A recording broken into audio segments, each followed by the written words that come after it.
Hey guys, welcome to another addictive fishing tutorial. I'm Jason Harmson with Steel Obsession Guide Service and Addictive Fishing. Today, we're going to be talking about everything you need to know about plug fishing for salmon, steelhead, and trout. Stay tuned, all that's coming up right now. Oh, fish. Left rod.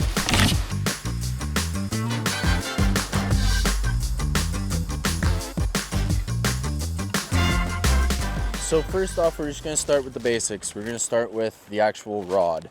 And what I like for, bank fishing, for drift boat fishing, for raft fishing, basically any small tributary fishing, I like an 8 foot to, about a 9 foot. I don't know if I would go over 9 feet just because you're in a confined space, but 8 foot has kind of been my go-to. You can go down to 7 foot, 7'6", 7'9" in a couple different models. But basically what you're looking for is a rod that has a very parabolic bend and a fast tip.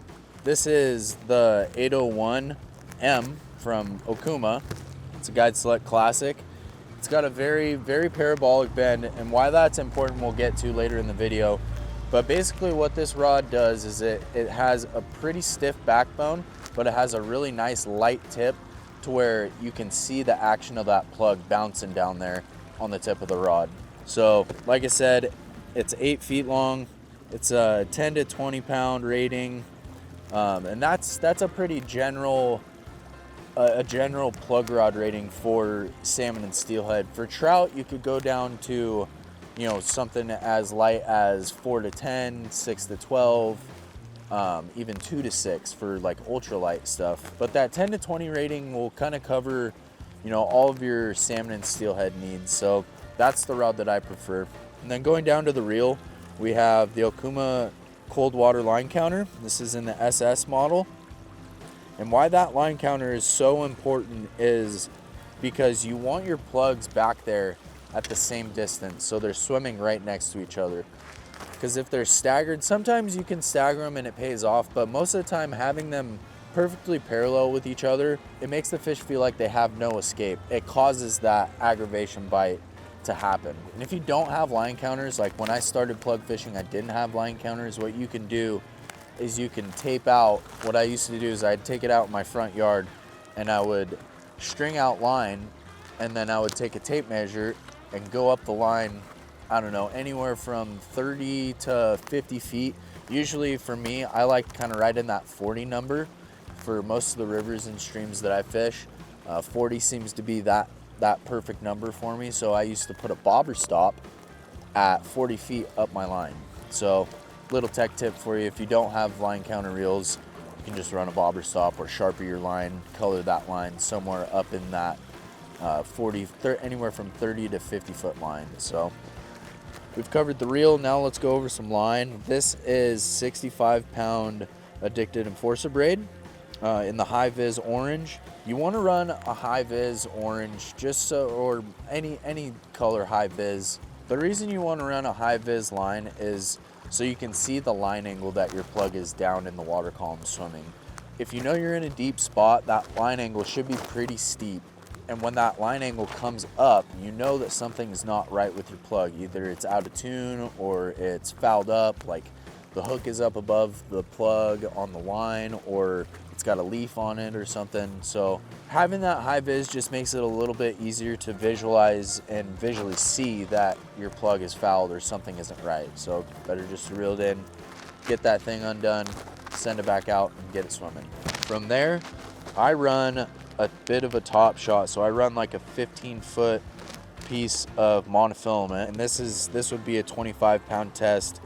And that's something that I don't really stray from between salmon and steelhead. I usually always run that 25 pound test.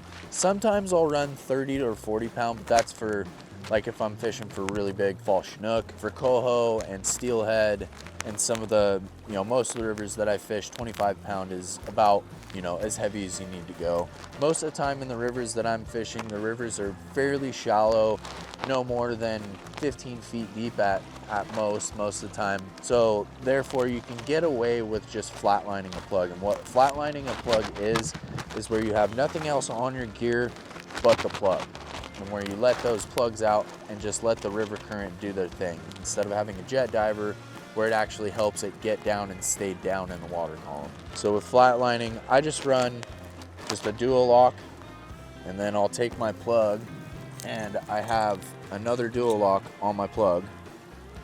And then what I always do, I don't think it matters if you go down or up, but I always hook it up, snap that closed, and then you have your plug. And the biggest reason why I do the double dual lock is just so I can change out plugs super easy, very quickly and efficiently. It doesn't make it to where you have to fish it through the eye of the plug, and it makes for a quick interchangeability. So going down to the plug, I have a K13X right here. This is actually a custom from one of my buddies. Shout out Kalen Fegley, love you buddy. And this is a quick fish K13X. From here, I take the belly hook off along with the split ring, and then I usually run a double split ring with a size 1 or a 1/0 treble hook out the back. So I'll show you another hook configuration for these plugs, and I'll kind of go over a couple different sizes. So what we have here, I just showed you a K13 with a treble hook on it. So this is a 3.5 mag lip, and I just do kind of the same thing. I take that center hook off the middle eye along with the snap ring, and I run just a snap ring with the size 5 barrel swivel to a 2/0 Mustad big game hook. You can see the offset that's on that hook.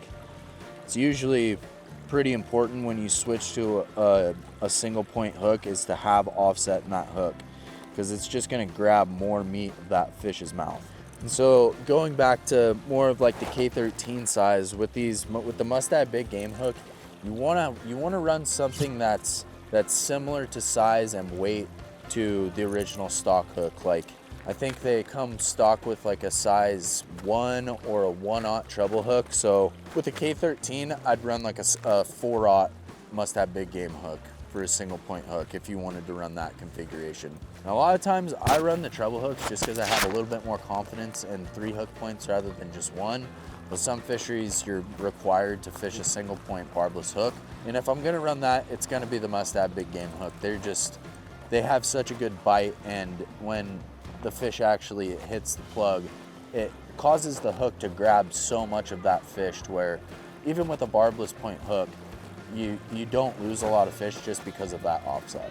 So another hook configuration that I've seen a lot of people do, I don't prefer this method, but a lot of people will run a snap ring to a 6 bead chain, and then they'll run their single point hook off the back of the bead chain. The reason I don't necessarily like that is it sets the hook kind of right here on the plug instead of being back so far, and I think having that hook back so far causes that fish to be hooked right in the corner of the mouth. I do believe that it causes a better hookup ratio and a better hook to land ratio, because that hook is just so buried, and usually what happens is it goes around the maxillary and it actually hooks that whole piece of bone. So a couple different hook configurations for you. You got the treble hook, you've got the single point off the back, and then a 6 bead chain off to a single point hook or a treble hook. So one thing when you're putting these treble hooks on, I don't think it makes that big of a difference, but one thing that you want to look for is if you pull this tight and pull this straight, that single hook is going to be pointed down and you're going to have your 2 points up. That's just something that I've noticed that I like to try and make sure when I'm putting these hooks on that that's the way that it's going to be laying in the water, because when it's swimming down there, it's swimming side to side like this, and that hook is just up right here, dangling back and forth, back and forth, back and forth. And when it comes and grabs it, most of the time what they're going to grab is these top 2 hooks opposing from just one single being up. So having those 2 hook points pointed up I don't think it makes that big of a difference, but I think it's just something for me. My brain works better when those 2 hook points are pointed up. But yeah, there's some hook configurations for you. So here, guys, you can see a couple different sizes, couple different styles, couple different brands of these diving plugs. First off, we've got our mag lips right here. We've got the 3.0 size and a 3.5 along with a 4.5 size. And we'll get into a little bit more of the timing and time and place of where you would want to use each one of these. From there we have our quick fish. So that's a K9, you've got your K11 and your K13 right here. And then over here we've got a Brad's Killerfish KF14. My rule of thumb is the shallower the water, the lower the water, I like to use the smaller plugs. So that's kind of where your 3.0 or your K9 or your Tad Poly will come in handy. And this is what everybody calls a Tad Poly. Kind of more of an old school method. Not a lot of these are seen around anymore. But yeah, you can just see it's kind of a different shape, different style. You can fish these in a lot lower, slower water, as to where, you know, your 3.5 or your K11 is going to swim in pretty much all water conditions. They just might not get down into the water column quite as deep as some of the other ones like the K13, the KF14, or the Maglet 4.5. So going from there, the shallower water we use the K9, K11, 3.0, and the deeper water, faster water, if you will, that's when I would kind of size up dirtier water, bigger flows. You could size up to maybe your K13 or your KF14 or the 4.5. And basically, I would say if you're fishing a hole any deeper than about 12 feet deep, that's when you would want to kind of size your plug rate up.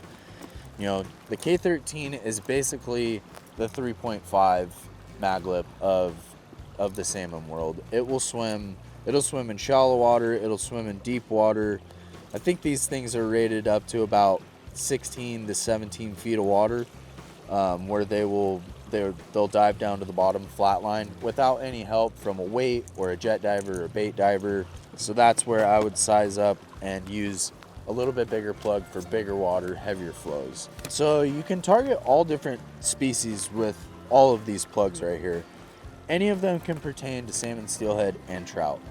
Mainly the smaller sizes for the trout, but you can catch a lot of salmon and a lot of steelhead on the smaller sizes as well. Kind of depending on the fisherman pressure on the river. You know, when there's a lot of different people on the river, sometimes those smaller aggravating offerings can be a little more appealing to the fish rather than, you know, your bigger size plugs like the K13, the Brad's KF14, or the 4.5.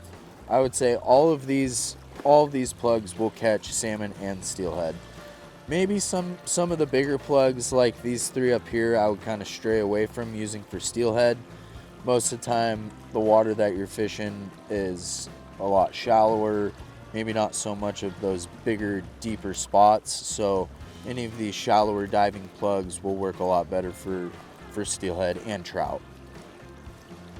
So another way you can fish these plugs is if you don't quite have the amount of flow to get that plug to dive down, but you have enough flow for the plug to actually work. One thing you can do with these is you can run a dropper to a lead or a jet diver or a bait diver. Basically what those things are going to do between the lead, the jet diver, and the bait diver is it's just going to carry that plug down to the bottom of the water column where you actually want your plug to be swimming. So one thing that you have to do on some of these plugs, unlike the maglips where they come out of the box pre-tuned, some of the quick fish and the Brad's Killerfish, sometimes you have to tune. And when we're talking about tuning, all you're doing when you're tuning the plug is you're twisting this eye one way or the other depending on which way your plug is swimming. When they're in the water, it'll swim to the left a little bit more or it'll swim to the right a little bit more. What you can do is you can turn that eye one way or the other to get that plug to swim straight in the water column. Because when you're plugging, you want this plug to be swimming straight up and down, just like so. If it's swimming like this or it's swimming like this, that's when you would want to take your plug and tune that eye, twisting it one way or the other. So we'll take this KF14 for example, and we'll show you kind of how to tune a plug if it's swimming incorrectly or not. So we're just going to dip this in the water real quick. Just see how this thing is swimming. You can see how it's kind of popping like that. It's swimming off to the right hand side. See how that plug wobble is wobbling up? And it's actually causing the plug not to work as well as it could. So let's tune this plug up real quick. So it was swimming to left to right. So what we're gonna do is we're gonna change this pull point up a little bit. We're gonna take your pliers and we're just gonna twist. We're gonna twist to the left. See if that does anything to the swim of the plug. Pop this thing out. It's starting to swim a little bit better, a little more. No, it's not. That was too much adjustment. It takes just very, very small adjustments here when you're doing this, guys. Very, very small. So I barely turned that plug. I barely turned the eye of that thing. So let's see. See there, it's now swimming a little bit more straight. It's just wobbling back and forth, back and forth, back and forth, back and forth. So you can see there, got that plug tuned up. That's basically what you're doing when you're tuning a plug. You're making sure that that wobble isn't leaning one way or the other. You want it to go kind of perfectly straight up and down so that plug dives down into the water column. Because what happens is the plug will start to wobble to one side, and it'll actually kick itself up onto the surface of the water. So that's how you tune, basically how you tune a plug. So now we're going to talk about how to wrap a plug. So basically what I'm going to do here is I got my tuna in oil. You can use tuna in water, but I definitely prefer tuna in oil. Just going to take a can opener, open that can up. What I like to do is squeeze some of that extra oil out. Basically what you're going to do is you're going to take your stretchy thread. Just going to take that. And you're just going to take a little chunk of tuna. Just going to set that right on the middle of that plug. You can kind of form it to where you want it. What shape you want it in, and you want it centered in the plug. You can see here, guys, I have that pretty much centered right in the middle. If you want it to dive a little bit deeper, you can put a little bit more weight towards the bill side. And this would be considered the bill side of the plug. So I've got that thing kind of pre-formed, pre-shaped. So I'll take my wrap and I'll just do a couple of loose wraps just to kind of get that wrap started. And what I'll do from here is I'll kind of take a look at the plug, see how much I have on there, see where it's located on the plug. You can see it's going pretty evenly across the whole plug. It's not lopsided one or the other. It's right in the center. So from here, I'll kind of smash that down a little bit more, make it a little bit more compact. Make sure that tuna isn't lopsided one way or the other. And then I'm a guy that likes to wrap a lot. So from here, we'll start to wrap up a little bit tighter than our first couple of wraps. And my theory behind a lot of wraps method is every time you wrap that bait, it's just another cut, another pressure point for that oil to leach out of this tuna. So you can see I'm starting to get quite a few wraps in there. It's starting to get nice and conformed, nice and compact. And kind of shape that thing a little bit more. Do a few more wraps. Just going up and down the plug. You can see how many wraps I actually have on that thing. It's quite a bit. And basically what you'll do to finish up your wrap is I always like to grab my plug just like that with 2 fingers, go around twice, and then I'll go through my fingers.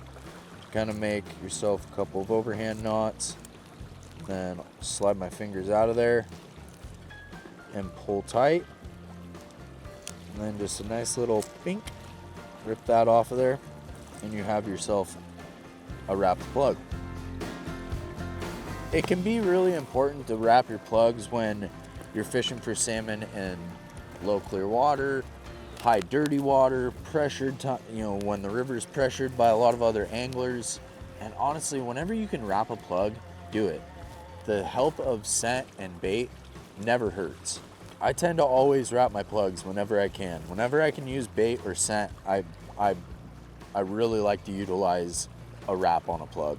You can use a handful of different baits for wrapping plugs. You can use sardines, you can use herring, you can use anchovy, you can use coon shrimp, you can use sand shrimp. There's a ton of different things, and you can use actual tuna belly. That's probably one of my favorites, is tuna belly and sardine. When I don't have the availability to get real tuna belly, I just use tuna out of the can, and tuna out of the can is super oily, so it's gonna leach out a lot of oils and be just as effective as one of those other baits.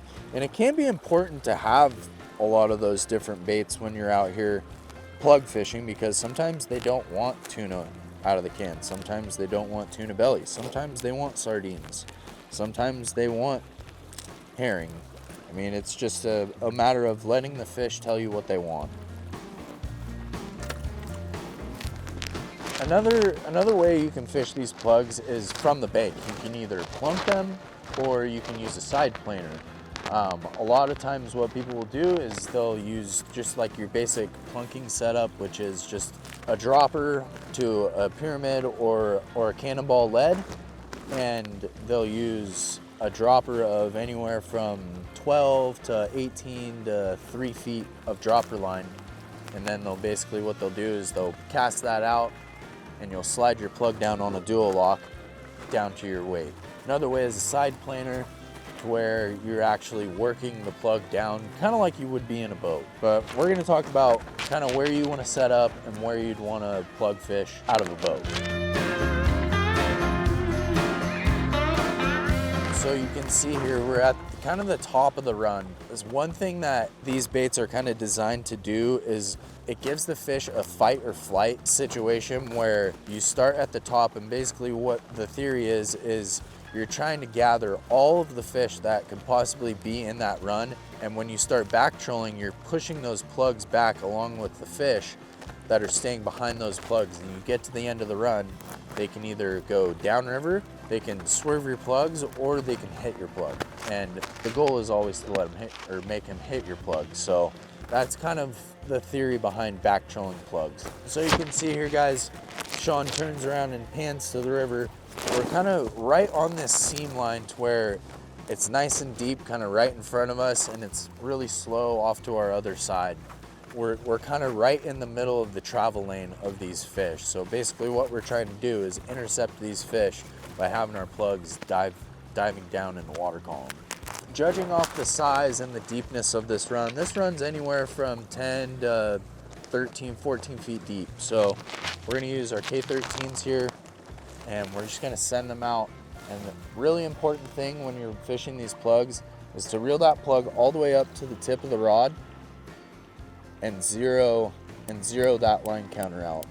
You can see right here on the side of the reel, there is a button, that is your line counter control. So you just flip that a couple times, make sure that thing is all zeroed out, and then you drop the plug back.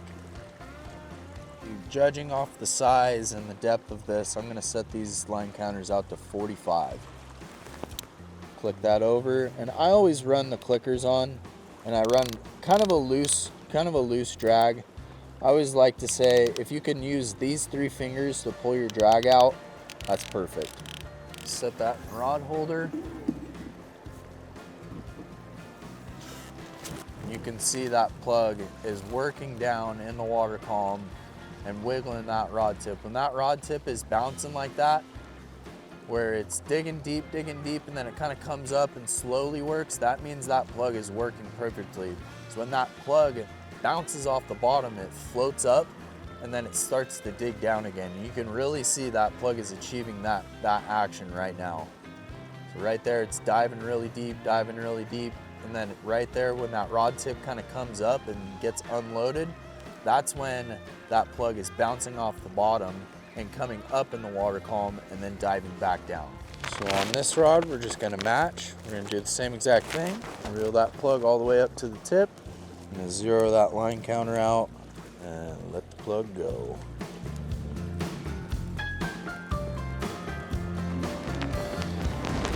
And the rod holder goes.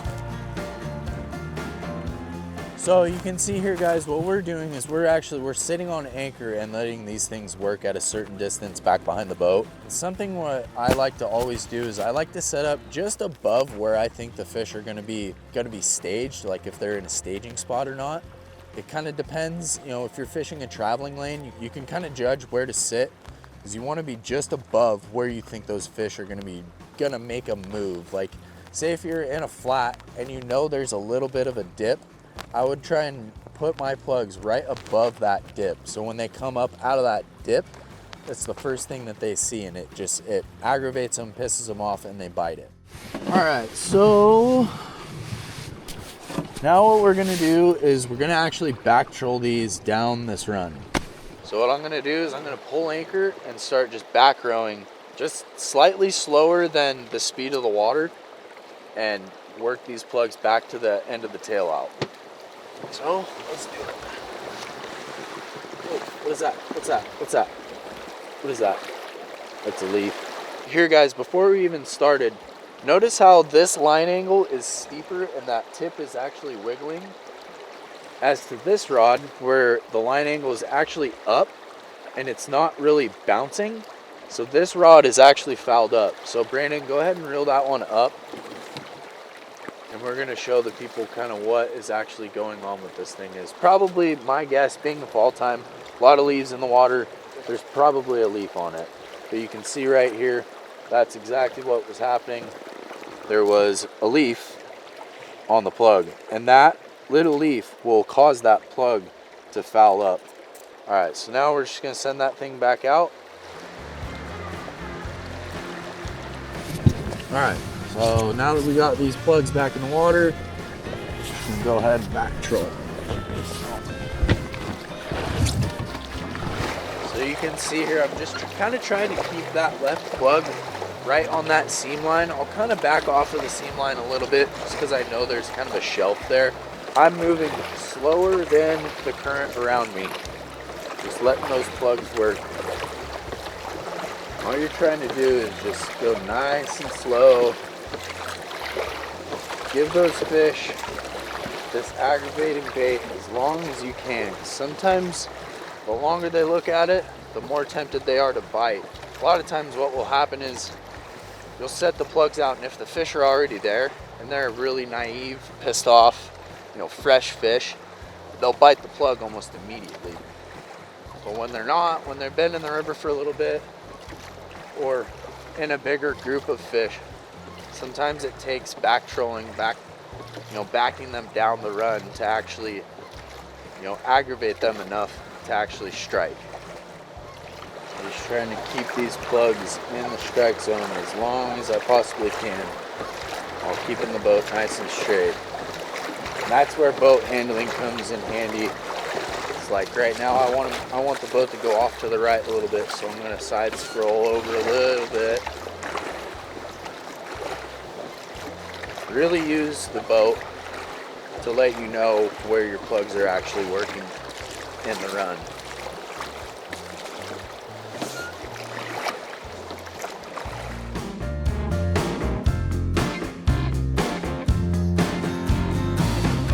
Alright, so you can see here, guys, we're getting down to the end of the run, and this is kind of where, in theory, we've pushed all of these fish back out of the hole and into the tail out. So this is when that fight or flight instinct comes into play with these plugs. They're either going to hit it or they're going to swim downriver. So making sure that your plugs are swimming correctly, down deep in the water column, not fouled, is very important. Because it's either going to happen right here or it's not. So it's crucial to make sure your gear is working properly when you get down towards the end of your plug sequence.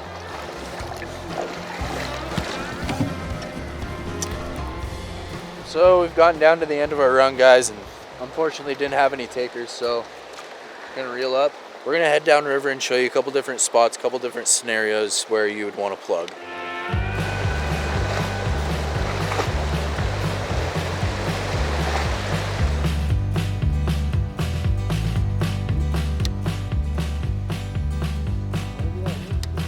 Well, we got another plug spot here, guys. We're just gonna back row these things and see if we can back troll one up. It's kind of a deeper, little bit slower than the last spot we were in, so the more methodical and slower you can go in this one, the better, because it'll give those plugs a chance to dive a little bit deeper. And in this one, since it's deeper and slower, I like to use a little bit bigger sized plug, like your K13s, your K14s, your M2s, kind of that bigger style plug where it has a little bit more bill surface area, so it's going to catch more water and dive deeper. Here's another thing, guys. For instance, like you can see our line angles are pretty steep, but our rod tips aren't working as fast, and it's okay for that line angle to be deep down and the rod tip not to be wiggling as fast. It means that that plug is down there, but it's just not working quite as fast as it was like in that last spot where you had a lot of fast current. As long as that line angle's still down and that rod tip's still bouncing every once in a while, it doesn't have to constant bounce. Like in this spot, you'll see the rod tips will barely even look like they're moving, but with that line angle being down and in the column, you know that those plugs are down there. They're just not working quite as fast. They're still down in the water column. That's the main thing. Oh, there's fish. Left rod. Got him. Drop it. Oh my God, dude. Sorry. Is he on? No, he's gone.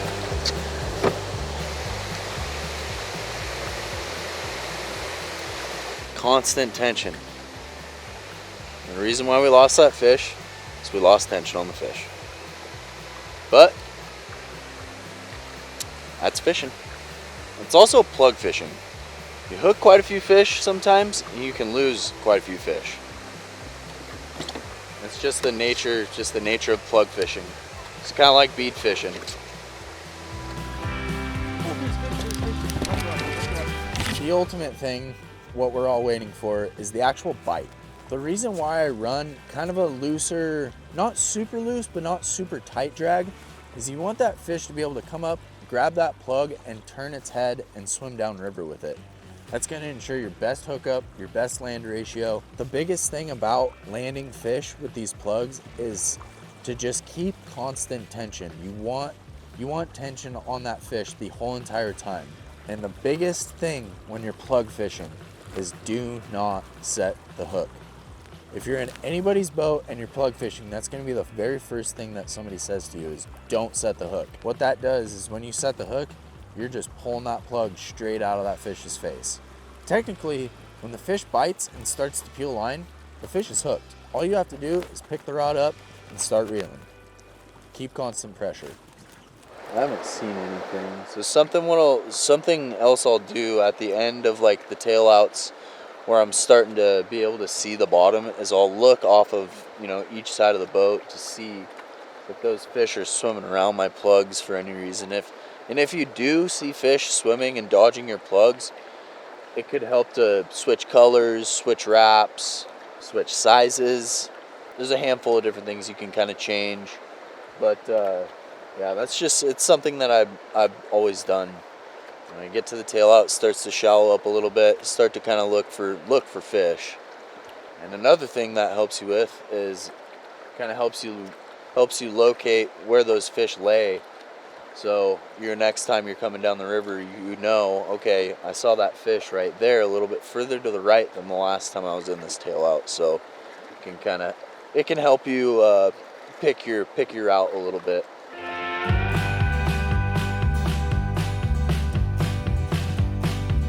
Alright guys, well, another spot bites the dust.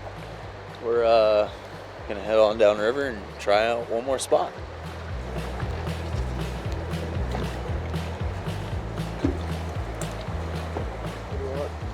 Same thing, 45.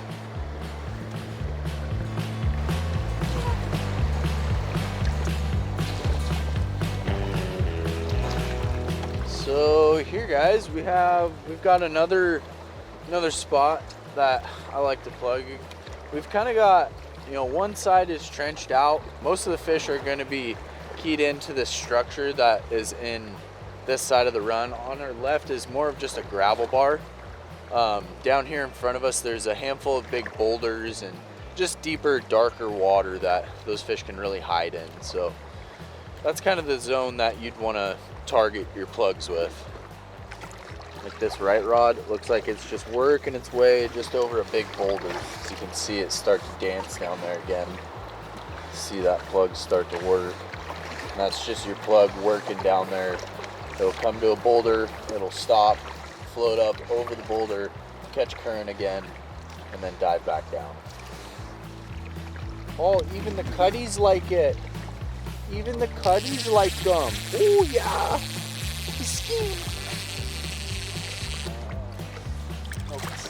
Literally as big as the plug. 1 for 2 on the plugs. One is not the target species. Pretty sure the one that we lost was the target species. Keep working these things down, see if we can get another bite.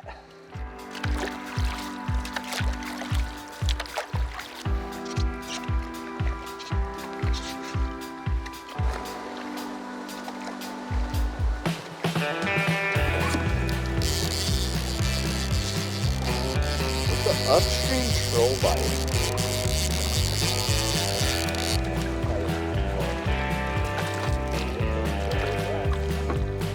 Yeah, that's a coho jack. The freaking stoplight plug right in his face. So wild coho jack. So yeah, that was a plug takedown. Not a very big fish, but a fish. Alright guys, that'll pretty much wrap it up for a plug tutorial today. Hopefully you guys learned a bunch about plugs. Let us know in the comments what you guys want to see in future tutorials. Don't forget to like, subscribe, drop a comment, and we'll see you on the next one. Cheers.